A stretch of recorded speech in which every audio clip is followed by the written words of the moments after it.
Alright, Dre, this is Dre. And I was on the internet reading something the other day, and it kind of tripped me out. And I'm like, oh man, it's another example of people creating problems that don't exist and then selling solutions to those problems. And people who don't know any better will buy those problems and then talk about them on the internet and feel good about themselves because they'll put some bullshit on their car they don't really need, but they don't know any better. So they feel good that they have done something to their car. What I'm referring to is coolant filter for Powerstroke engines. Some stupid ass person, well, actually it's not a stupid ass person, the person who buys his parts is a stupid motherfucker. But anyway, he's pretty smart. He thought of an idea, he created a lie, people fell for it, and now he's making money. So he's not stupid. The person who's buying this shit is stupid. But what I'm talking about is this coolant filter for Powerstroke engines.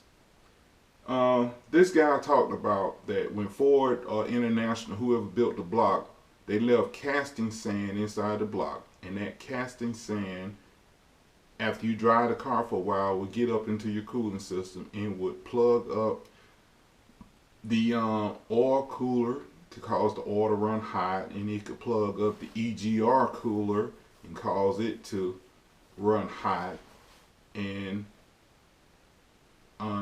it would mess up the engine because certain parts of the oil or the EGR cooler will run hot because it can't get flow because of the casting sand that the people who made the block left in there. So they got this filter that you can buy, and it will filter out the casting sand, okay? And it won't allow your oil cooler to run hot, your EGR cooler, and what else that needs cooling from the cooling system. And I'm sitting there reading this bullshit. I'm like, why the fuck would Ford or International, whoever built those blocks, leave casting sand? I mean, it would seem to me that they would have a way to flush all that shit up out of there. But, you know, like I said, motherfuckers create problems that don't exist, and people who don't have any automotive knowledge will jump right out and buy that bullshit. Just like I say about flushing transmission. Somebody sitting behind the desk came up with an idea to flush the transmission, you know, to get all the fluid out of it. That shit is not important. The main important is to change the filter.